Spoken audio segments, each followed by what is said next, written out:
시청자 여러분 안녕하십니까? 오늘 이 시간에는 남태일 작가님의 미니소설 술값이냐 부조금이냐를 낭독해 드리겠습니다.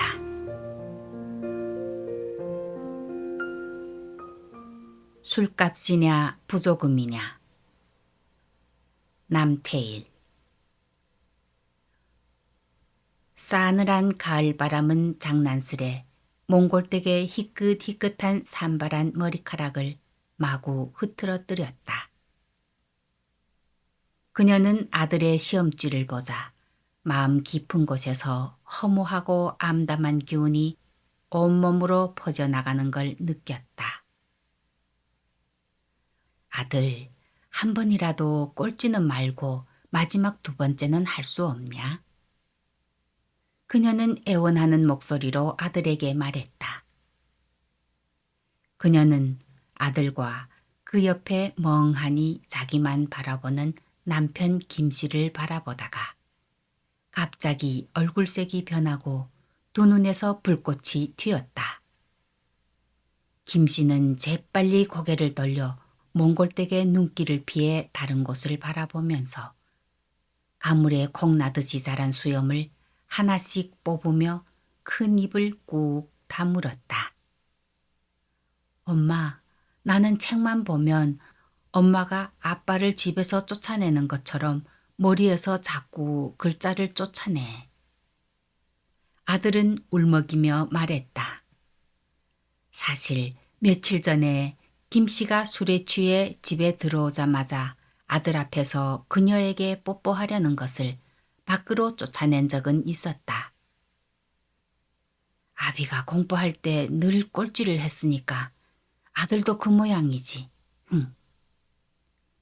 자기는 그래도 몽골 큰 도시에 사는 외할머니 집에서 기숙하며 공부할 때 반에서 성적이 중간쯤은 유지했고 한 번은 반에서 수학 과목에서 1등 해본 적도 있었다. 아들을 임신했을 때 두뇌만큼은 아버지를 닮지 말고 자기를 닮게 해달라고 부처님께 간절히 기도했다.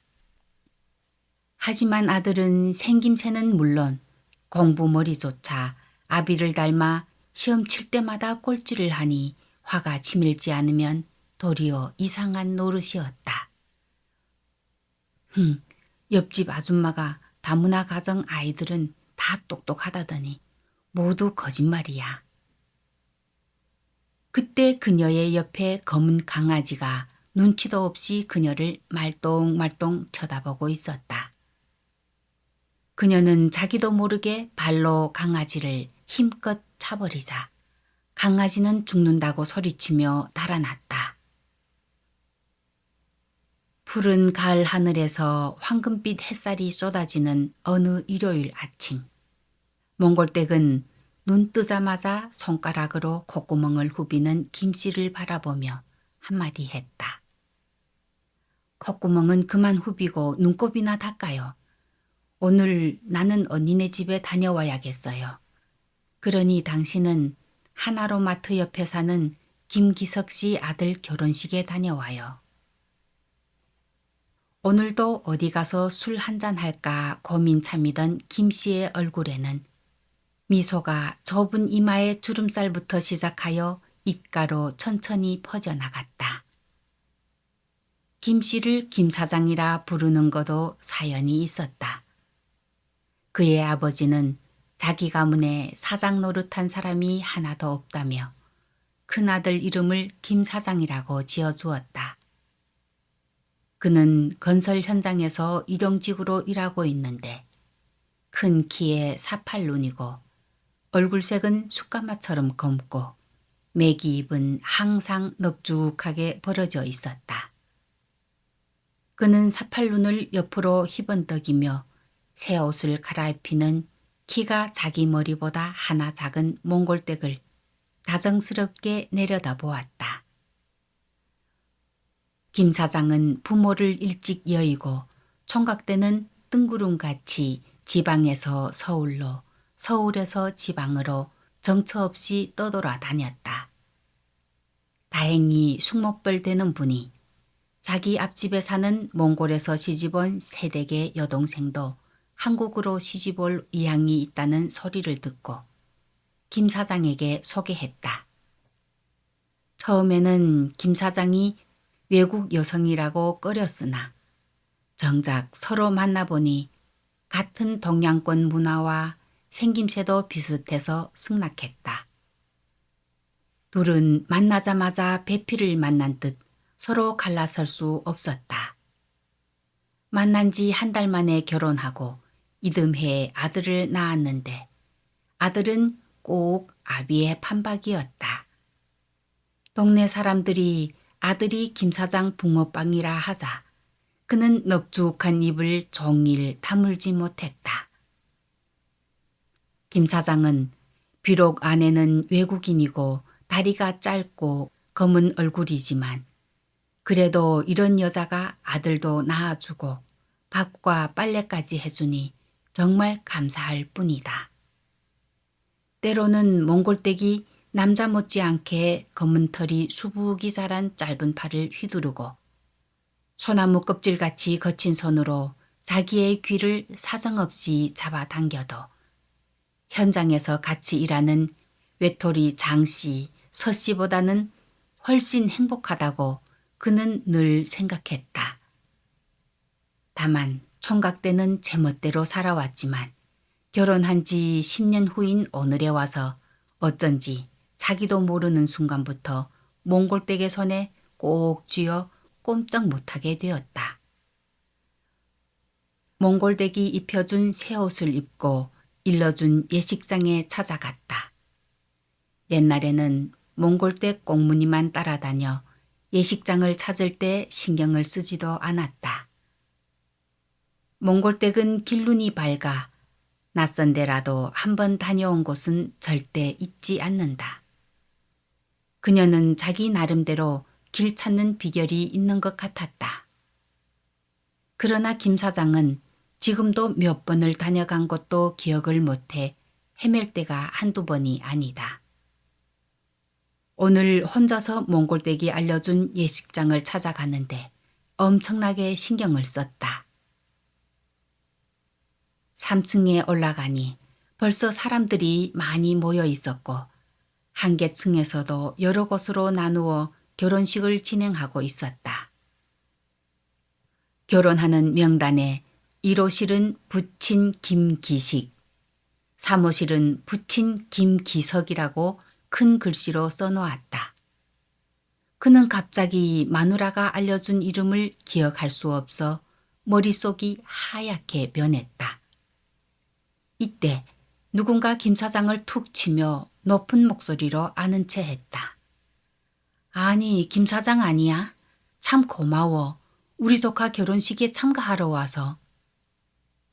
말소리 나는 쪽으로 초점이 분명치 못한 사팔눈으로 내려다보니 한 건설회사에서 같이 일용직을 하던 난쟁이 황 씨였다. 그는 축의금 접수대에서 부조금을 접수하는 예쁜 아가씨를 넋놓고 바라보다가 봉투에 이름도 쓰지 않고 아가씨에게 넘겨주고 식권을 받아쥐었다. 그는 난쟁이 황 씨와 함께 결혼식을 진행하는 식장 안에 들어가 자리에 앉았다. 음악 소리가 울리고 꽃잎을 뿌리며 신부가 김 사장 옆을 지날 때 그 신부를 바라보는 순간 술 취한 것처럼 눈앞이 아찔했다. 날씬한 몸매에 연정이 넘치는 눈길은 너무 사랑스럽고 아름다웠다. 그는 갑자기 몽골댁의 검은 얼굴, 그리고 굵고 짧은 두 팔에 검은 털이 장마물의 잔디같이 쓰러진 모습이 눈에 떠올랐다. 그가 몽골댁의 얼굴이 머릿속에 떠오르자 연신 고개를 흔드는 모습은 마치 얼굴에 붙은 파리를 쫓는 것 같았다. 김 사장은 오늘 왠지 몹시 흥분하여 가슴이 심하게 뛰었다. 결혼식을 끝내고 식당에 갔을 때 함께 앉은 테이블에는 난쟁이 황씨 이외에는 모두 젊은 여성들이었다. 젊은 여성들이 김 사장님이라 호칭하며 술을 권했다.